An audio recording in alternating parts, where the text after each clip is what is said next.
الحمد لله وكفى وسلام على عباده الذين اصطفى أما بعد فأعوذ بالله من الشيطان الرجيم بسم الله الرحمن الرحيم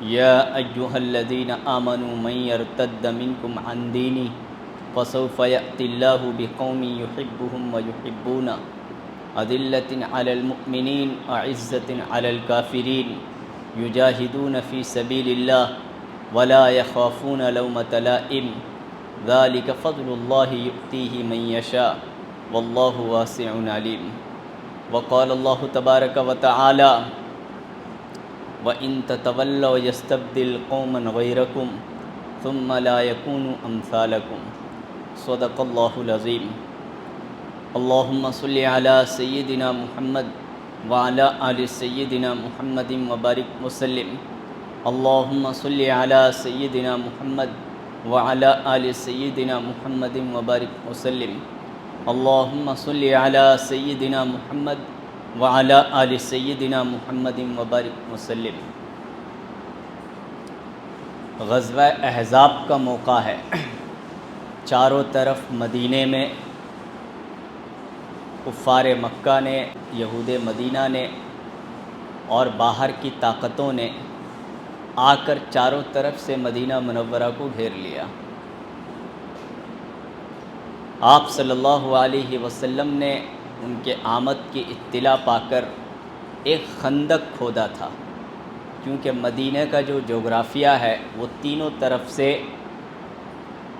گھنے کھجور کے جنگلات ہیں، کھجور کے پیڑوں کے جنگلات ہیں، اور ایک طرف سے ابھی کا کیا جغرافیہ نہیں معلوم، اس وقت کا تھا، اور ایک طرف سے ہی مدینہ میں انٹرنس ہو سکتی تھی۔ تو جس طرف سے انٹرنس ہو سکتی تھی مدینہ میں، اس طرف نبی صلی اللہ علیہ وسلم نے بہت لمبا چوڑا گڑھا کھود رکھا تھا، جسے خندق کہتے ہیں۔ کیوں؟ تاکہ کوئی گھوڑ سوار یا پیدل بآسانی اس گڑھے سے نکل کر آ نہ سکے۔ بڑی اچھی اسٹریٹجی تھی اور چاروں طرف سے گھرا ہوا تھا۔ ظاہر سی بات ہے کہ ایمان والوں میں مدینے میں تین قسم کے لوگ تھے۔ ایک جو پکے ایمان والے جن کی اکثریت کی تعداد تھی، ایک وہ صحابہ جو نئے نئے ابھی اسلام میں داخل ہوئے تھے یا جو باہر سے آئے تھے، تھوڑے بہت کچے ایمان والے تھے، اور ایک وہ جو منافق۔ تو اللہ رب العزت نے ان دو لوگوں کے احوال بیان کیا ہے کہ جب فوج در فوج مدینہ منورہ کی طرف امڑنے لگی، ظاہر سی بات ہے خالی میدان میں کئی دور سے دکھائی دیتا ہے، ادھر سے بھی فوجیں آ رہی ہے، ادھر سے بھی فوجیں آ رہی ہے، ادھر سے بھی گھڑ سوار آ رہے ہیں، ادھر سے بھی تیر انداز آ رہے ہیں۔ جب چاروں طرف سے مدینے کی طرف آنے لگے تو ایک کمزور ایمان والا اور کمزور دل والے کی کیا کیفیت ہوگی؟ اس وقت تو اس کی یہ کیفیت ہوگی کہ اس کا کلیجہ منہ کو آ جائے گا، جس کو قرآن مجید میں اللہ رب العزت نے ارشاد فرمایا لَدَ الْحَنَاجِرِ كَاظِمِينَ، یعنی ان کے کلیجے منہ کو آ گئے تھے ان منافقین کے۔ اور دوسرے طرف جو ایمان والے لوگ تھے ان لشکروں کو دیکھ کر مزے لے رہے تھے، ان لشکروں کو دیکھ کر مزے لے رہے تھے، اور یہ کہہ رہے تھے جن کے قول کو بھی اللہ رب العزت نے نقل کیا ہے، ھذا ما وعدنا اللہ ورسولہ وصدق اللہ ورسولہ وما زادہم الا ایمانا وتسلیما۔ یہ وہی جماعت ہے، یہ وہی گروہ ہے جس کے تعلق سے اللہ اور اس کے رسول صلی اللہ علیہ وسلم نے ہمیں وعدہ کیا تھا کہ ایک وقت مدینے کے اطراف میں تم کو پوری کی پوری عرب کی جماعت کی جھنڈ آ کر گھیر لے گی۔ واقعتاً صحیح فرمایا اللہ اس کے رسول نے، وصدق اللہ ورسولہ وما زادہم الا ایمانا وتسلیما، اور ان کے ایمان میں اضافہ ہو گیا، ان کے ایمان میں اضافہ ہو گیا کہ واہ، جس بات کی خبر دی گئی تھی وہ بات ہم اپنے آنکھوں سے دیکھ رہے ہیں۔ آج کے اس دور کا بھی کچھ وہی حال ہے آج کے اس دور میں بھی امت مسلمہ اسی احوال سے دوچار ہو رہی ہے کہ اللہ کے رسول صلی اللہ علیہ وسلم نے جس بات کا ارشاد فرمایا تھا، وہ احادیث جس کو محدثین نے صحیح کہا، وہ احادیث جس کو محدثین نے ضعیف کہا، دونوں حدیثوں میں جو قرب قیامت کے تعلق سے جن جن باتوں کا نبی صلی اللہ علیہ وسلم نے تذکرہ فرمایا، ہو بہو وہ دیکھنے کو مل رہا ہے، اور عجیب و غریب تبدیلیاں آ رہی ہے پوری دنیا میں۔ کچے ایمان والے، منافق، مفاد پرست، ابن الوقت سب اسلام سے باہر ہو رہے ہیں، سب باہر ہو رہے ہیں، ظاہر کر رہے ہیں۔ کوئی ہندو بن رہا ہے، کوئی عیسائی بن رہا ہے، کوئی ایتھیسٹ بن رہا ہے، کوئی زائنسٹ کے ساتھ ملا ہوا ہے، کوئی بال کا پوجا کر رہا ہے، جا رہے ہیں اس طرف لوگ۔ اور ایک بہت بڑی تعداد عیسائیوں میں سے، یہودیوں میں سے، ہندو میں سے، بدھسٹ میں سے، چینیوں میں سے ایک بہت بڑی تعداد اسلام کی طرف رخ کر رہی ہے۔ ایک عجیب و غریب تبدیلیاں چل رہی ہے، ایک عجیب و غریب ٹوسٹ چل رہا ہے اس ملک میں، اس دنیا میں، اور یہ تمام کے تمام کام ہو کر رہے گا جس کے تعلق سے میرے رسول صلی اللہ علیہ وسلم نے ارشاد فرما دیا۔ اور اس ہونے میں ہمارا اس ہندوستان کا بہت اہم ترین کردار ہے، جس کے تعلق سے اللہ کے رسول صلی اللہ علیہ وسلم نے ارشاد فرمایا کہ ہندوستان میں ایسے حالات آئیں گے کہ اس کے بعد نفاق ہندوستان میں باقی ہی نہیں رہے گا۔ نفاق سمجھتے ہیں؟ اندر کچھ باہر کچھ، منافق، بہروپیہ، دو راستوں پر چلنے والا، دو ناؤ پر سوار ہونے والا، وہ انسان رہے گا ہی نہیں۔ آپ کو نظر نہیں آ رہا ہے جتنے منافقوں کی چہرے اوڑے ہوئے تھے وہ سب باہر نکل رہے ہیں، سب باہر نکل رہے ہیں۔ جو اپنے آپ کو سیکولر کہہ رہے تھے ان کے چہرے سے مکھوٹا سیکولرزم کا نکل رہا ہے، اور جو اپنے آپ کو مسلمان کہہ رہے تھے، اسلام کے شہدائی کہہ رہے تھے، ان کی بھی حالت پگھل رہی ہے۔ اور رہ گیا میرے اور آپ جیسے کمزور لوگ جو قدر ایمان کی شرم و حیا اور لاج رکھتے ہیں، وہ ہم باقی ہیں اور دبے کچلے پسے ہوئے ہیں۔ میرے دوستوں اور بزرگوں اور بھائیوں، یہ امریکہ اور ایران، اسرائیل اور ایران کی جنگ یہ اتفاقی نہیں ہے، یہ اللہ رب العزت کا ایک بہت بڑا پلان چل رہا ہے۔ اس دنیا میں دو شخصیتیں آنے والی ہیں۔ یہودی سازش نے اسلام سے دو لوگوں کو روکے رکھا ہے، ایک شیعہ کو، ایک عیسائی کو، ایک شیعہ کو اور ایک عیسائی کو۔ ان یہودی سازش نے گزشتہ 1300 سال سے 1400 سال سے روکے رکھا ہے، اور علل خصوص گزشتہ 300-400 سال سے یہودی سازش نے روکے رکھا ہے۔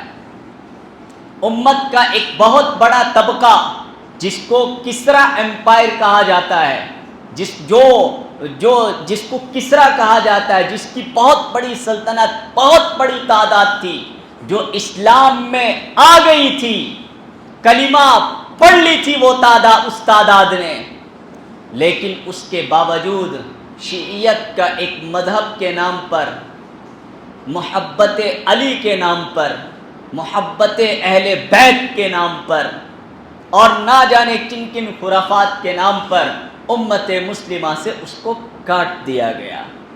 وہ گزشتہ 1300 سال سے وہ قوم بالکل الگ ہے، بالکل الگ ہے۔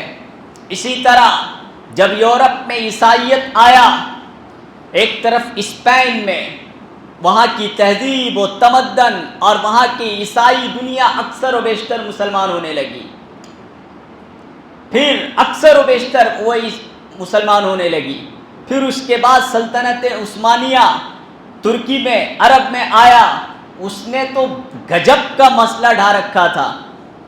ارے اور 100-200 سال رہتی تو پورا یورپ ایمان لا لیتا، مگر ان سب کے پیچھے یہودی کار فرمائی تھی۔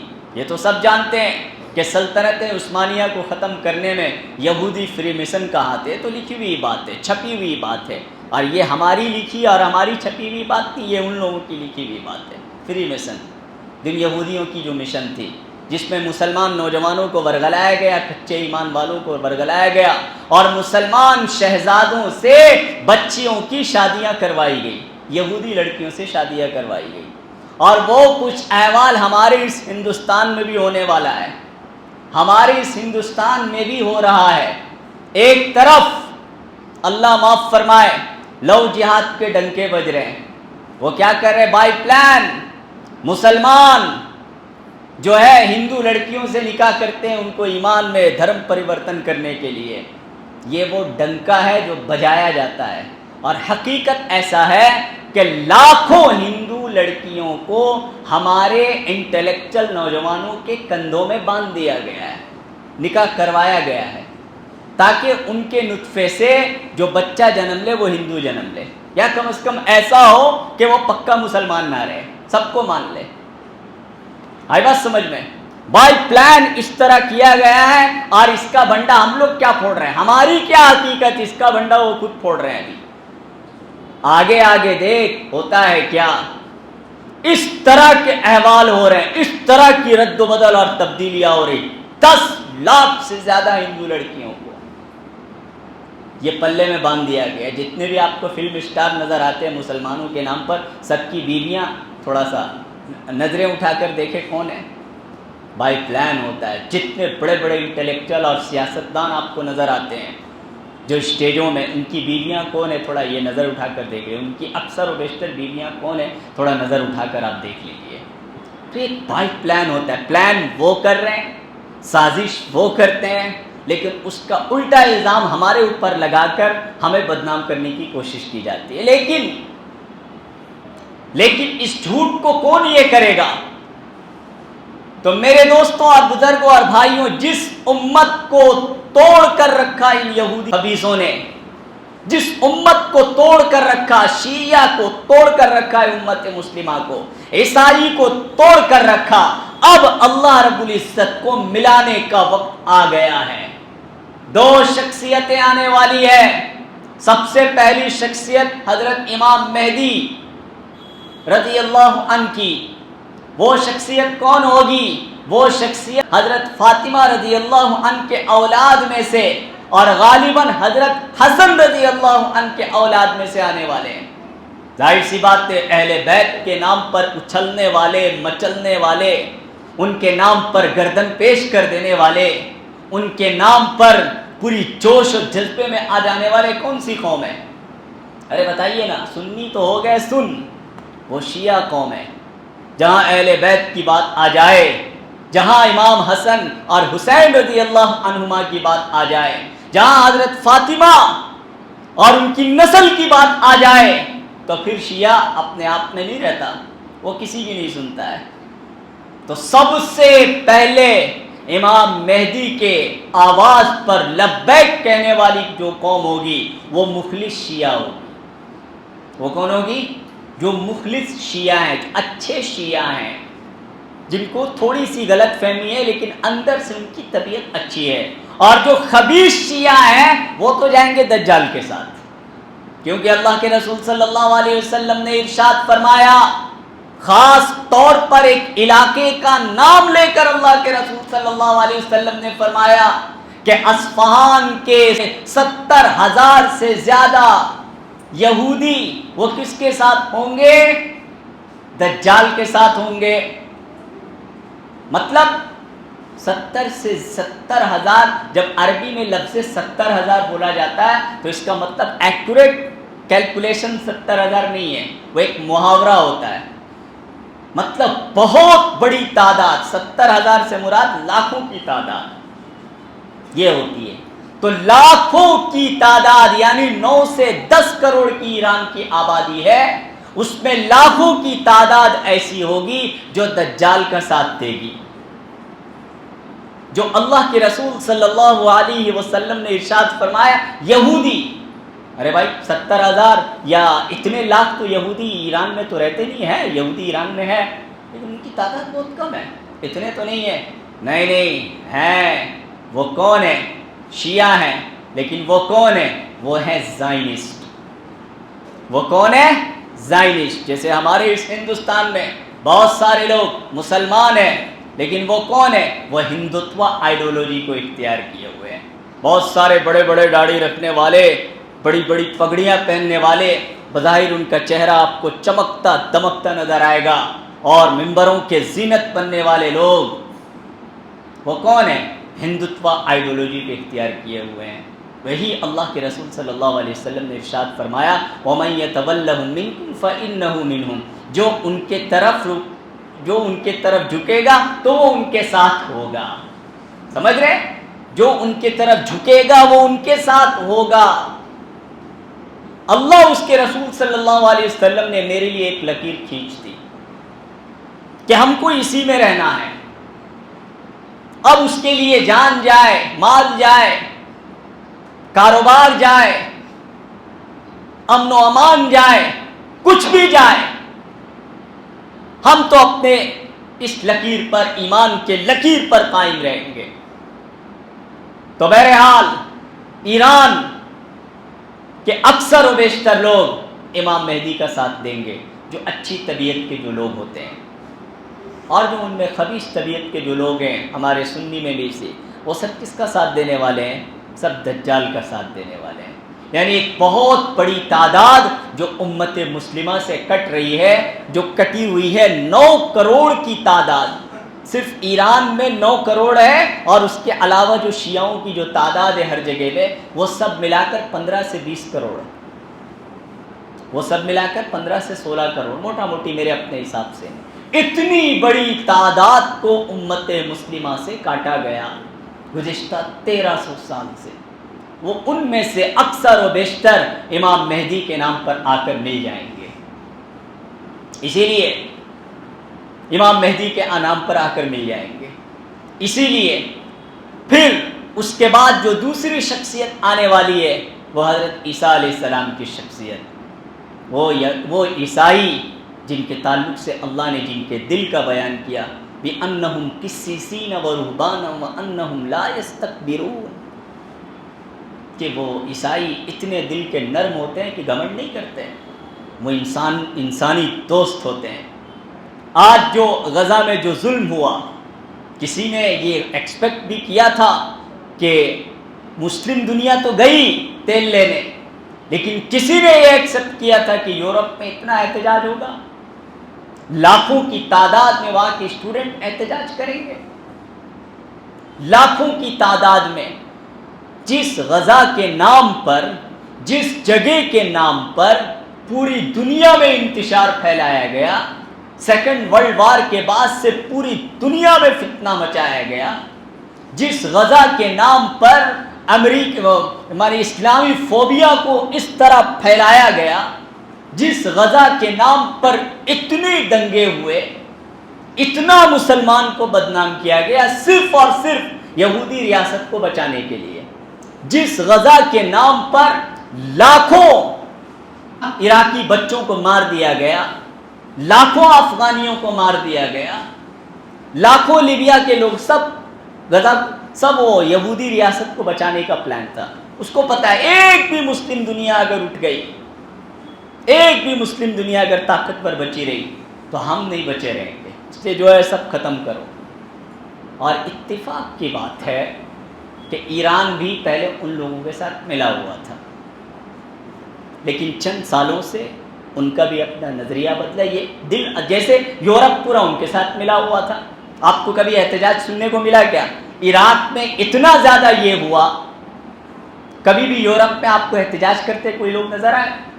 سیریا میں ہوا، کوئی یورپ کے لوگ احتجاج کرتے نظر آئے؟ لبنان میں ہوا، یورپ کے لوگ احتجاج کرتے نظر آئے؟ کہیں کا لوگ احتجاج کرتے نظر نہیں آئے۔ مگر جب غزہ میں حد پار ہوا، جو غزے کا حال ہوا، افغانستان کا بھی تو وہی حال ہوا تھا، لیکن لوگ احتجاج کرتے نظر نہیں آئے۔ لیکن غزہ میں ہوا تو لوگوں کا دل ابل پڑا، پوری دنیا میں تبدیلیاں آنے لگی۔ یہ دلوں کو بدلنے والی ذات میرے رب کی ہے۔ وہی اللہ نے فرمایا ان اللہ یقول بین المرء وقلبی، اور اللہ کے رسول صلی اللہ علیہ وسلم نے ایک دعا مجھے اور آپ کو سکھائی۔ اس دور کے حساب سے تو وہ دعا لازماً پڑھنا چاہیے، یا مقلب القلوب ثبت قلبی علی دینک، اے دلوں کو بدلنے والے میرے دل کو تیرے میں جوڑ دے۔ تو عیسیٰ علیہ السلام آئیں گے، سارے عیسائی کس کے ساتھ جڑ جائیں گے؟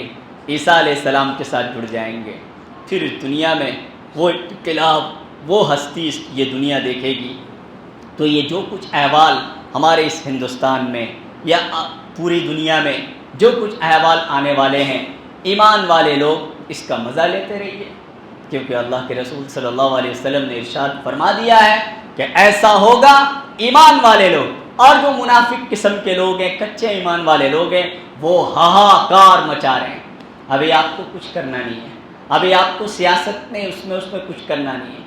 ابھی سب سے زیادہ جس چیز کا تذکرہ آپ کو اپنے گھر میں کرنا ہے وہ ہے کلمہ لا الہ الا اللہ محمد الرسول اللہ صلی اللہ علیہ وسلم۔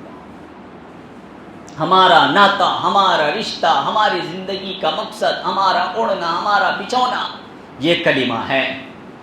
موجودہ دور میں اگر ایمان پر قائم رہنا ہے تو پھر کلمہ لا الہ الا اللہ کا تذکرہ کرتے رہنا پڑے گا، کلمہ لا الہ الا اللہ کا بولتے رہنا پڑے گا۔ ایمان تازہ رہے گا تو یہ احوال آپ کو مزہ دیں گے۔ ایمان تازہ رہے گا، گھر میں فاقہ ہوگی، آپ کو مزہ آئے گا۔ ایمان تازہ رہے گا، تجارت میں لاس ہوگا، آپ کو مزہ آئے گا۔ ایمان تازہ رہے گا، آپ پر تنقیدیں کی جائے گی یا آپ پر حالات آئیں گے یا آپ پر بلڈوزر چلیں گے، آپ کو مزہ آئے گا۔ کیوں ہوا؟ ایمان کے نام پر۔ کیوں ہوا؟ مسلمان کے نام پر۔ ایمان کا مزہ تو چکھ لیجئے، ایمان کا مزہ تو چکھ لیجئے۔ وہ ایسا مزہ ہے جو چھوٹتا نہیں۔ پوچھ لیجئے اس شاملی کے لڑکے کو ایمان کا کیا مزہ ہوتا ہے۔ دیکھیں پوری دنیا اس پر تنگ کر دی گئی ہے، دیکھیں ہٹنے کو تیار نہیں۔ باپ کی پراپرٹی چھوڑ دیں گے۔ ارے تمہاری کچے ایمان والے بیوی ہاتھ سے جا رہی ہے، جاؤ۔ ہم بیوی کو دیکھ کر تھوڑی ایمان لائے، ہم تو محمد رسول اللہ صلی اللہ علیہ وسلم کو دیکھ کر ہم نے ایمان لایا۔